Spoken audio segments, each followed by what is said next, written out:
Today topic current electricity గురించి మనం discussion చేద్దాం. ఈ కరెంట్ ఎలక్ట్రిసిటీ ఎందుకు డిస్కస్ చేసుకుంటామంటే మనము ఇందులో 8 మార్క్స్ కంపల్సరీ మనకి వచ్చేస్తాయి. 3 థియరీ క్వశ్చన్స్, మహా అయితే 5 ప్రాబ్లమ్స్ ఉంటాయి. ఇవిగా నేర్చుకున్నామంటే కంపల్సరీ ఒక 8 మార్క్స్ మనకి పడిపోయేంత ఎగ్జామ్. ఇందులో మొత్తం 3 ఉంటాయి. మొత్తం 3 థియరీ క్వశ్చన్స్ ఉంటాయి. ఆ 3 థియరీ క్వశ్చన్స్ నేర్చుకుంటే మనకి అయిపోయింది. అందులో భాగంగా ఫస్ట్ మనం ఏం చేస్తుంటామంటే ఫస్ట్ క్వశ్చన్ ఏంటంటే states Kirchhoff law for an electric circuit for network using this laws detect the condition for the balancing in a Wheatstone bridge. అంటే కిర్చాఫ్ లాస్ యూజ్ చేసుకొని వీస్టన్ బ్రిడ్జ్ యొక్క బ్యాలెన్సింగ్ కండిషన్ని మనం explain చేయాలి. ఇక్కడ అర్థమైందా? ఏంటిది? Kirchhoff లా. Okay, చూడండి. Kirchhoff law use చేసుకొని మనం ఏం చేయాలి? వీస్టన్ బ్రిడ్జ్ యొక్క బ్యాలెన్సింగ్ కండిషన్ అంటే బ్యాలెన్సింగ్ కండిషన్ని డెరైవ్ చేయాలి. ఫస్ట్ చూడండి, ఇక్కడ డయాగ్రామ్ తీసుకుందాం మనం. ఫస్ట్ డయాగ్రామ్ అనేది చాలా అంటే చాలా ఇంపార్టెంట్. ఈ డయాగ్రామ్ బట్టే మనకి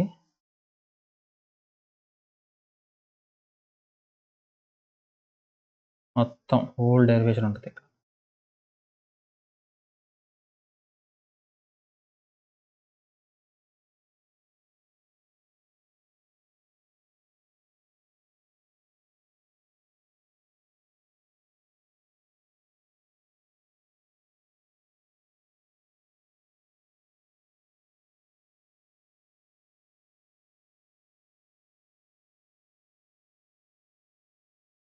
ఎగ్జామ్లో డయాగ్రామ్ నీట్గా వేయాలి. మనకి ఇక్కడ పెన్ ట్యాబ్ కదా, కొద్దిగా రఫ్గా వస్తుంటుంది. మన ఎగ్జామ్లో మాత్రం నీట్గా స్కేల్ పెన్సిల్ యూజ్ చేసుకొని డ్రా చేసుకోవాలి. ఎందుకంటే డయాగ్రామ్ చూడగానే ముచ్చట అనిపించాలి వాడికి, మార్క్స్ వేయాలనిపించాలి వాడికి. చూడండి ఇక్కడ వాల్యూస్. ఇది మనం ఈ అనుకుంటా, అంటే applied voltage G, plus terminal minus terminal, మొత్తం బ్రిడ్జ్ అంటే ఇదొక P resistance, Q resistance, R resistance and S resistance. ఇది గ్యాలనోమీటర్. ఏంటిది? ఇది గ్యాలనోమీటర్. ఎప్పుడైతే సర్క్యూట్ కనెక్ట్ చేసామో మనకి క్లోజ్ లూప్ ఎవరు పడిందో అప్పుడు కరెంట్ ఫ్లో అవడం స్టార్ట్ అవుతుంది. దట్ మీన్స్ ఐ ఎలా వచ్చింది? ఇక్కడ దాకా ఐ. ఇక్కడ నుంచి ఏమైంది? ఐ ఫిట్ అవుతుంది. I2, I1 ఇక్కడ దాకా I1, నెక్స్ట్ I3, ఇది IG పోయింది. I2 ఈ బ్రాంచ్లో కదా, IG, I4. అదేనా? ఈ డయాగ్రామ్ నీట్గా వేయాలి. I3 లాస్ట్ మళ్ళీ I. Is the diagram, circuit diagram of వీస్టన్ bridge యొక్క circuit diagram.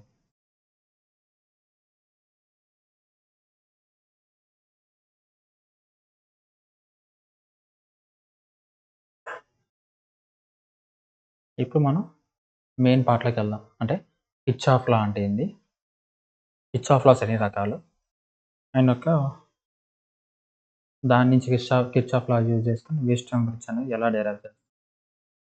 First of all Kirchhoff law 2 types. ఏంటిది? Kirchhoff law 2 types. First type వచ్చేసరికి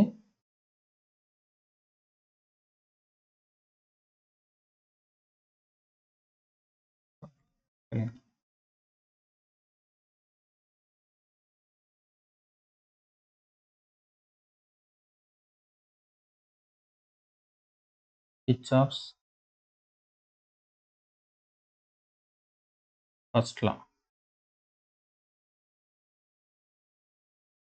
ఏంటిది? కిర్చాఫ్ ఫస్ట్ లా ఆర్ దీన్ని current law, Kirchhoff current law కూడా అనొచ్చు. ఏమనొచ్చు? Kirchhoff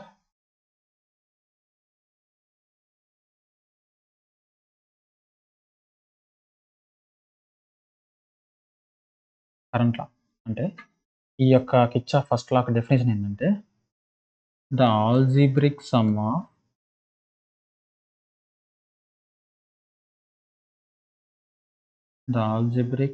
of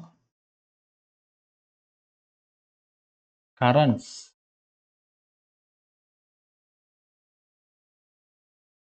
at a junction is 0. అంటే ఇదొక జంక్షన్ తీసుకుంటే ఇటొక వైరు, ఇటొక వైరు, ఇటొక వైరు, ఇటొక వైరు, ఇటొక వైరు. ఈ జంక్షన్ యొక్క కరెంట్స్ అంటే సపోజ్ ఈ ఇన్కమింగ్ కరెంట్స్, ఇవి అవుట్గోయింగ్ కరెంట్స్ అనుకుంటే ఈ జంక్షన్లో అంటే Kirchhoff first law or current law ప్రకారం ఈ జంక్షన్ దగ్గర కరెంట్స్ యొక్క ఆల్జీబ్రిక్ సమ్ ఏంటిది? కరెంట్స్ యొక్క algebraic some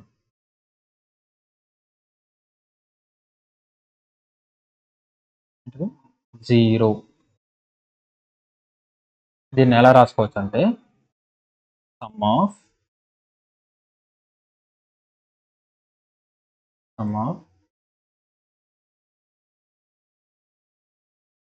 incoming currents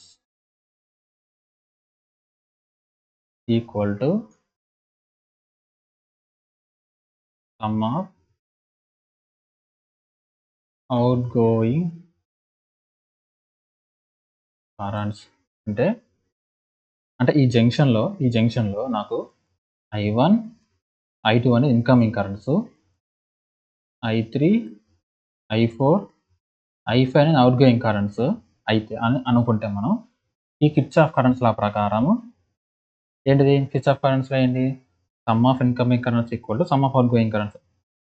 some of incoming currents అంతా ఈ జంక్షన్లో I1 plus I2 equal to some of outgoing currents అంతా I3 plus I4 plus I5 అంతేగా. ఈ జంక్షన్లో సమ్ ఆఫ్ ఇన్కమింగ్ కరెంట్స్ అంతా I1 I2, అవుట్గోయింగ్ కరెంట్స్ అంతా I3 I4 I5. ఇది కిర్చాఫ్ ఫస్ట్ లా. నెక్స్ట్ కిర్చాఫ్ సెకండ్ లా చూద్దాం. ఏంటిది? కిర్చాఫ్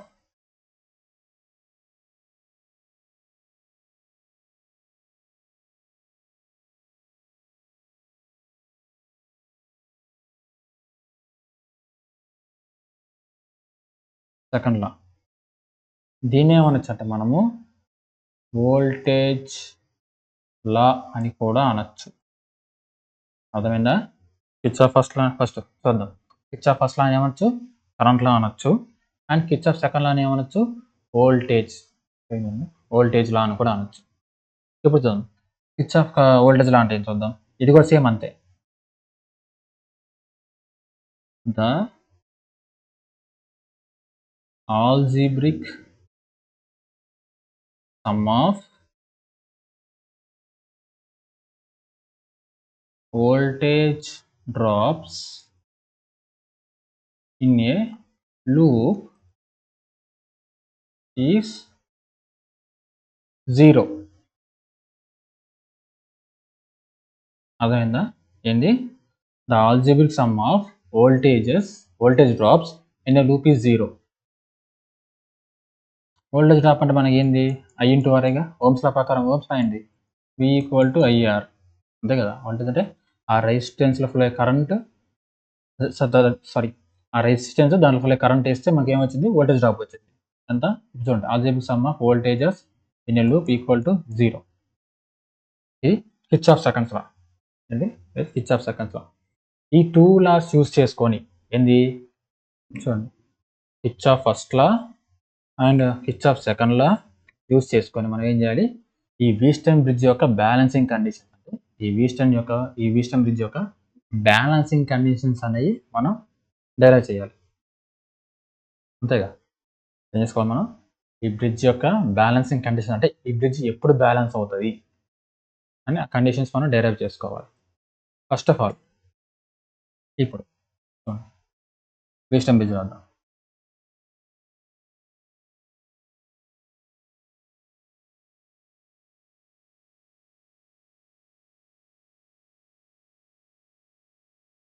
వీస్టమ్ బ్రిడ్జ్ ఫస్ట్ వీస్టమ్ బ్రిడ్జ్ యొక్క బ్యాలెన్సింగ్ కండిషన్ ఏంటి ఫస్ట్ అసలుకి? అంటే ఈ బ్రిడ్జ్ ఎప్పుడు బ్యాలెన్స్ అయిందని మనం చెప్పొచ్చు? ఎప్పుడు చెప్పొచ్చు అంటే ఈ కరెంట్ చూసారా ఐజీ అంటే గ్యాలనోమీటర్లో ఎప్పుడైతే కరెంట్ ఐజీ ఈక్వల్ టు 0 అవుతుందో అప్పుడు బ్రిడ్జ్ అనేది బ్యాలెన్స్డ్ కండిషన్, అంటే బ్రిడ్జ్ బ్యాలెన్స్ అయినట్టు. అర్థమవుతుందా? ఎప్పుడైతే మనకి ఐజీ ఈక్వల్ 0 అంటే దట్ మీన్స్ ఈ గ్యాలనోమీటర్ ఫ్లో కరెంట్ 0 అవుతుందో అప్పుడు మనకి బ్రిడ్జ్ అనేది బ్యాలెన్స్ అవుతున్నట్టు. లేకపోతే సపోజ్ ఐజీలో కరెంట్ ఫ్లో అవుతుంది, సంథింగ్ ఐ అనే కరెంట్ ఫ్లో అవుతుంది అనుకో, అప్పుడు నీకు బ్రిడ్జ్ బ్యాలెన్స్డ్ కాదు, ఇట్ ఈస్ అన్బ్యాలెన్స్డ్. అది ఇట్ ఈస్ అన్బ్యాలెన్స్డ్. కానీ మనకి ఇక్కడ కావాల్సిన అన్బ్యాలెన్స్ గురించి మనకు అవసరం లేదు. మాకు కావాల్సింది కేవలం బ్యాలెన్స్. అదే క్వశ్చన్ అదే ఉందిగా, కండిషన్ ఫర్ బ్యాలెన్స్ అంటే బ్రిడ్జ్ బ్యాలెన్స్ అయినప్పుడు వాటి యొక్క కండిషన్స్ రాయమని. అదే మనకు ఇక్కడ ఆ పాయింట్ రాసుకోవాలి మనం. చూడండి ఇక్కడ ఫస్ట్ అండర్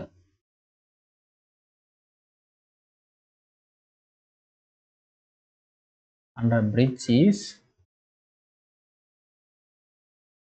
బ్యాలెన్స్డ్ కండిషన్. ఇది మెయిన్ పాయింట్, ఇది అట్లాంటిది.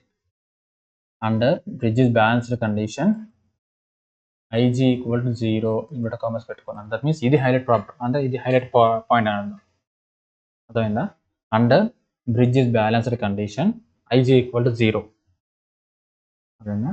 IG equal to 0. ఇప్పుడు మనం ఏం చేయాలి? ఈ కిర్చాఫ్ ఫస్ట్ లా సెకండ్ లా యూజ్ చేసుకొని ఈ బ్రిడ్జ్ బ్యాలెన్స్డ్ కండిషన్స్ ఎలా అనేది డెరైవ్ చేయాలి. ఫస్ట్ మనం తీసుకోవాలి, డెరైవ్ చేయాలి. ఫస్ట్ ఏం చేస్తాం? మనం కిర్చాఫ్ వోల్టేజ్ లా అప్లై చేస్తాం. ఏంటది? కిర్చాఫ్ వోల్టేజ్ లా. కిర్చాఫ్ వోల్టేజ్ లా అంటే ఏంటి? అది సెకండ్ లా అంటే ఏంటిది? The algebraic sum of voltage drops in a loop is 0.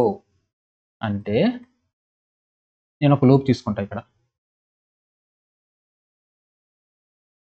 ఈ లూప్లో అంటే దట్ మీన్స్ ఈ లూప్లో నాకు వోల్టేజ్ డ్రాప్ యొక్క ఆల్జీబ్రిక్ సమ్ అంటే అది ప్లస్ అవ్వచ్చు, మైనస్ అవ్వచ్చు. అర్థమైందా? అది ప్లస్ అవ్వచ్చు, మైనస్ అవ్వచ్చు. Is equal to 0. 0 నేను చెయ్యాలి. అర్థమైందా? అంటే ఈ లూప్లో నేను ఈ వోల్టేజెస్ అన్నీ అంటే సమ్ ఆఫ్ ఇండివిజువల్ డ్రాప్స్ అంటే ఈ ఇండివిజువల్ డ్రాప్స్ని ఈక్వల్ టు 0 చేసుకోవాలి. ఇదే నా ఫస్ట్ లా. మరి ప్లస్ చేయాలా, మైనస్ చేయాలని ఎలా చెప్తానంటే చూడండి, ఇప్పుడు కరెంట్ డివైడ్ అవుతుంది ఇటు ఇటు, కరెంట్ ఎంటర్ అవుతుందంటే దాన్ని ప్లస్ అనుకుందాం, లీవింగ్ అంటే మైనస్. ఇక్కడ అంతే, ప్లస్ లీవింగ్ అంటే మైనస్. అర్థమైందా? ఇక్కడ రాస్తుంది ఇది ఒక రెసిస్టర్ అనుకుంటే కరెంట్ ఎంటర్ అవుతుందంటే ప్లస్, కరెంట్ లీవ్ అవుతుందంటే మైనస్. ఇప్పుడు ఈ మనం ఇందాక చెప్పాం కదా కిర్చాఫ్ వోల్టేజ్ లా అంటే ఏంటి? Algebraic some. ఆల్జీబ్రిక్ సమ్ అంటే ప్లస్ ఉండొచ్చు, మైనస్ ఉండొచ్చు. ప్లస్ ఎప్పుడు రాయాలి, మైనస్ ఎప్పుడు రాయాలి సార్ అంటే చూడండి, నేను లూప్ ఇలా తీసుకుంటా కదా, ఇలా తీసుకుంటాను చెప్పి లూప్ ఇలా తీసుకున్నాను చెప్పి లూప్, నా loop that means my loop is in this direction. ఈ డైరెక్షన్ ఏమవుతుంది? నా లూప్ ప్లస్ నుంచి మైనస్కి అవుతుంది, అంటే దట్ మీన్స్ పొటెన్షియల్ అనేది డ్రాప్ అవుతుంది. నాకు ఏమవుతుంది? పొటెన్షియల్ అనేది డ్రాప్ అవుతుంది. కాబట్టి నాకేం రావాలి? ఇక్కడ వాల్యూ మైనస్ రావాలి వోల్టేజ్ డ్రాప్కి. అంటే ఇక్కడ నాకు వోల్టేజ్ డ్రాప్ రావాలంటే ఏమవుతుంది? ఇక్కడ మైనస్ రావాలి. మైనస్ ఎందుకు వచ్చింది అంటే నా లూప్ ప్లస్ నుంచి మైనస్కి వెళ్తుంది కాబట్టి ఏమవుతుంది? అక్కడ నాకు మైనస్ వి వచ్చింది. అర్థమైందా? మరి ప్లస్ ఎప్పుడు ఇచ్చారంటే ప్లస్ ఎప్పుడు ఇచ్చారంటే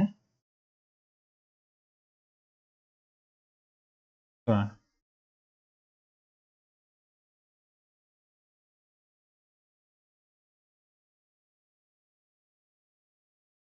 ప్లస్ ఎప్పుడు ఇచ్చారంటే ప్లస్ మైనస్. నా లూప్ ఈ డైరెక్షన్ అంటే నా లూప్ ఎప్పుడైనా సరే మైనస్ నుంచి ప్లస్కి వెళ్తుందంటే అర్థమైందా? కరెంట్ ఎంటరింగ్ ఇటు ఐ డైరెక్షన్. నా లూప్ ఎప్పుడైనా మైనస్ నుంచి ప్లస్కి వెళ్తాను, దట్ మీన్స్ నా పొటెన్షియల్ రైజ్ అవుతుంది ఇక్కడ, అప్పుడు నాకు వోల్టేజ్ అనేది ప్లస్ వచ్చింది. అర్థమైందిగా? ఏమవుతుంది, లూప్ అనేది ప్లస్ నుంచి మైనస్ నుంచి ప్లస్కి వెళ్తేనేమో voltage drop potential plus volts.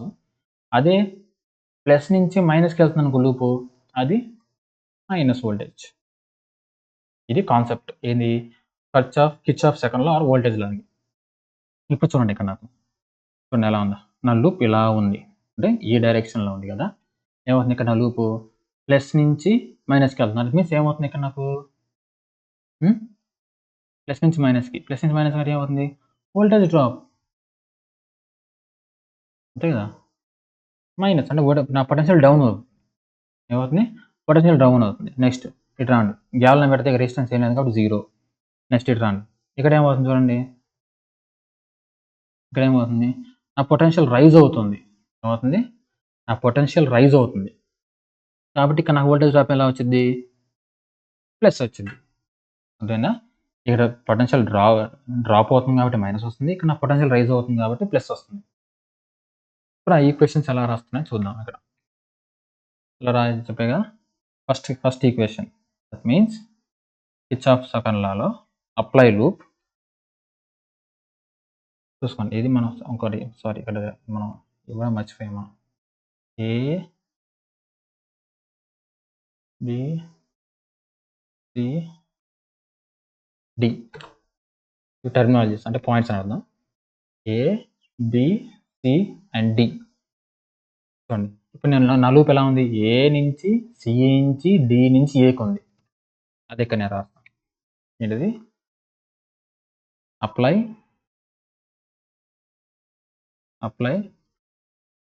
Loop for A C D A. Loop apply చేసినప్పుడు నాకు ఎలా వచ్చింది చూడండి ఇక్కడ ఈక్వేషన్స్. ఏం చెప్పాను, ఇక్కడ డ్రాప్ అంటే నెగిటివ్ అంటే దట్ మీన్స్ రైజ్ అవుతుంది అంటే అదే దట్ మీన్స్ నా పొటెన్షియల్ డౌన్ అవుతుంది, మైనస్ నుంచి ప్లస్ నుంచి మైనస్కి వెళ్తుంది కాబట్టి మైనస్. ఇక్కడ ఒకసారి ప్రైజ్ అవుతుంది ఈ పొటెన్షియల్, అది ఇక్కడ నేను రాసుకుంటుంది minus I1 into P plus I2 into R. అంతే కదా, నాకు ఇక్కడ పొటెన్షియల్ డ్రాప్ ఎలా వచ్చింది, ఈ రెసిస్టెన్స్ అంటే అంత పి ఇంటూ అందులో ఫ్లో కరెంట్ అంతే ఎంత I1. నెక్స్ట్ ఇక్కడ డ్రాప్ ఎలా వచ్చింది నాకు, ఈ రెసిస్టెన్స్ ఎంత ఆర్, ఇందులో ఫ్లో కరెంట్ ఎంత I2. అవి ఇక్కడ నేను రాసుకుంటాను ప్లస్ టు 0 అదేనా ఈక్వల్ టు 0. నేను ఈ టర్మ్ ఇటు పంపిస్తాను, ఏమైంది అప్పుడు I2R ఈక్వల్ టు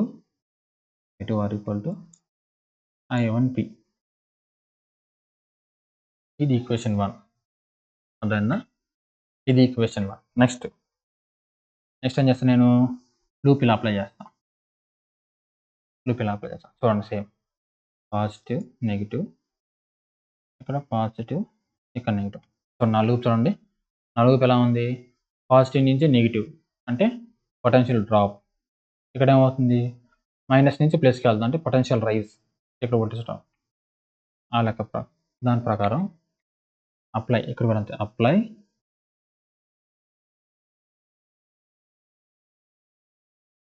లూప్. ఎక్కడ లూప్ అప్లై చేస్తాను నేను, బికి సికి డికి మళ్ళీ బి అంటే ఇలాగా లూప్ అంటే సి బి డి సి, ఇది నా లూప్.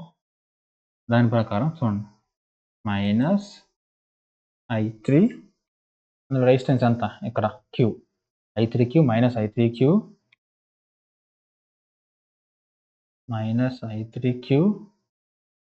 ప్లస్ I4S ఎంత రైజ్ అవుతుంది నా పొటెన్షియల్ అలా మైనస్ నుంచి ప్లస్కి వెళ్తుంటే I4. ఇందులో ఫ్లో కరెంట్ ఎంత I4, ఇది రెసిస్టెన్స్ ఎంత ఎస్. వోల్టేజ్ డ్రాప్ అంటే ఇందులో ఫ్లో కరెంట్ ఏంటో the resistance that means I4 into S. Rise అవుతుంది కాబట్టి ఇక్కడ నేను ఏం చేస్తాను, పాజిటివ్ పెట్టుకుంటాను ఈక్వల్ టు 0. దాని నుంచి I4S equal to I3/Q. This is my equation 2. అర్థమైందిగా. అకార్డింగ్ టు ఏంటి కిర్చాఫ్ వోల్టేజ్ లా ప్రకారం 2 లూప్స్ అప్లై చేసాము. 2 ఈక్వేషన్స్ వచ్చినాయి. ఏంటి I2R = I1P by I4S = I3Q. Next చూడండి, వోల్టేజ్లో అయిపోయింది. ఇంక నేను ఏం చేయాలి? కరెంట్లో అప్లై చేయాలి. ఏం చేయాలి? నేను చెప్పాను ఆల్రెడీ. ఇక్కడ ఏంది, కరెంట్స్లా వోల్టేజ్లా యూజ్ చేసుకొని ఈ బ్రిడ్జ్ అనేది బ్యాలెన్స్డ్ కండిషన్స్ని డెరైవ్ చేయమని చెప్పాను నేను. ఆల్రెడీ వోల్టేజ్లో అయిపోయినాయి. ఇంక మనకు కావాల్సింది కరెంట్స్లా కావాలి. కరెంట్ అంటే చూడండి ఒకసారి, the algebraic sum of currents in a junction is 0 or sum of incoming currents = sum of outgoing currents. ఇక్కడ చూడండి, ఇక్కడ ఈజీ జంక్షన్ తీసుకుంటే సమ్ ఆఫ్ ఇన్కమింగ్ కరెంట్స్ ఎంత I1, some of outgoing currents ఎంత IG = I3, IG + I3. అది ఇక్కడ రాద్దాం.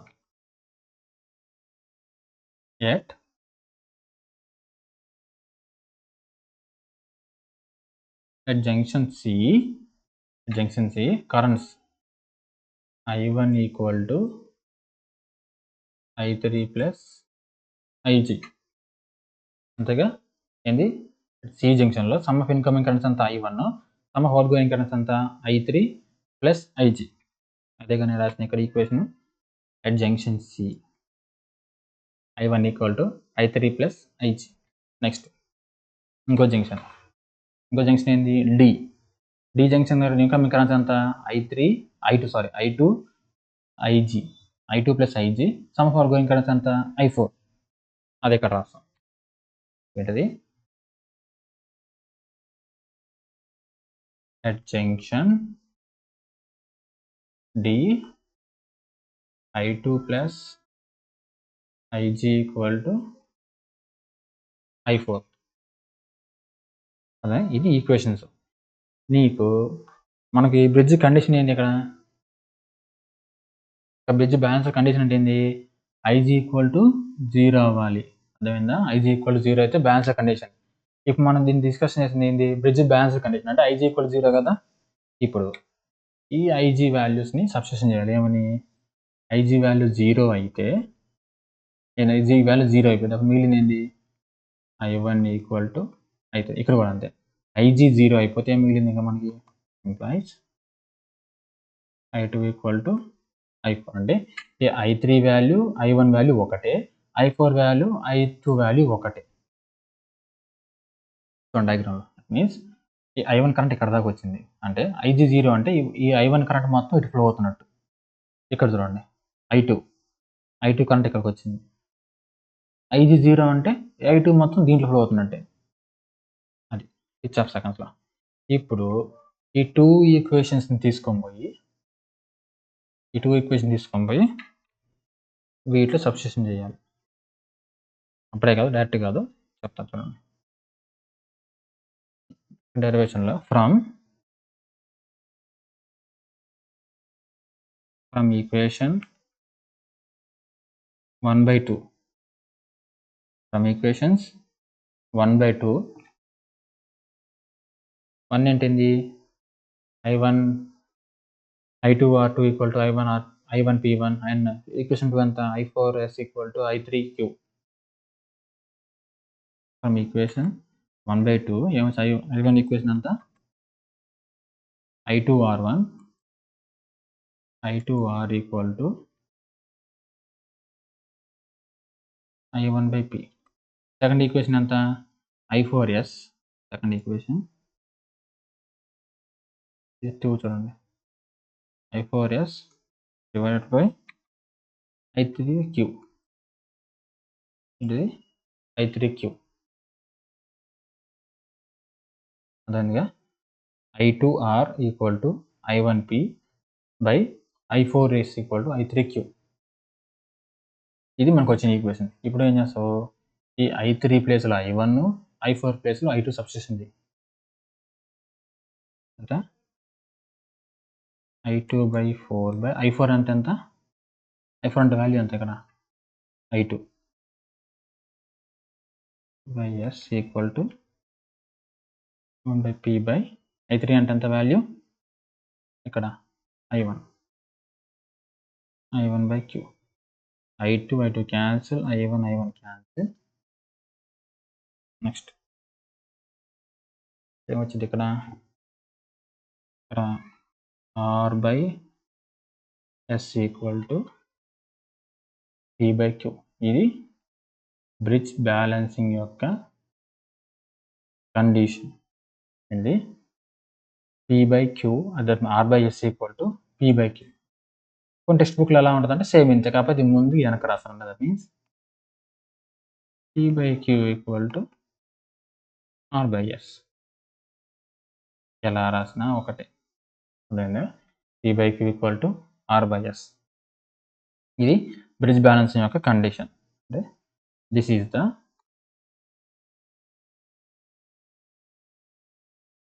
condition for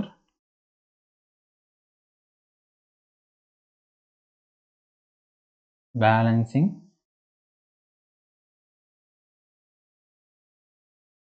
Wheatstone bridge.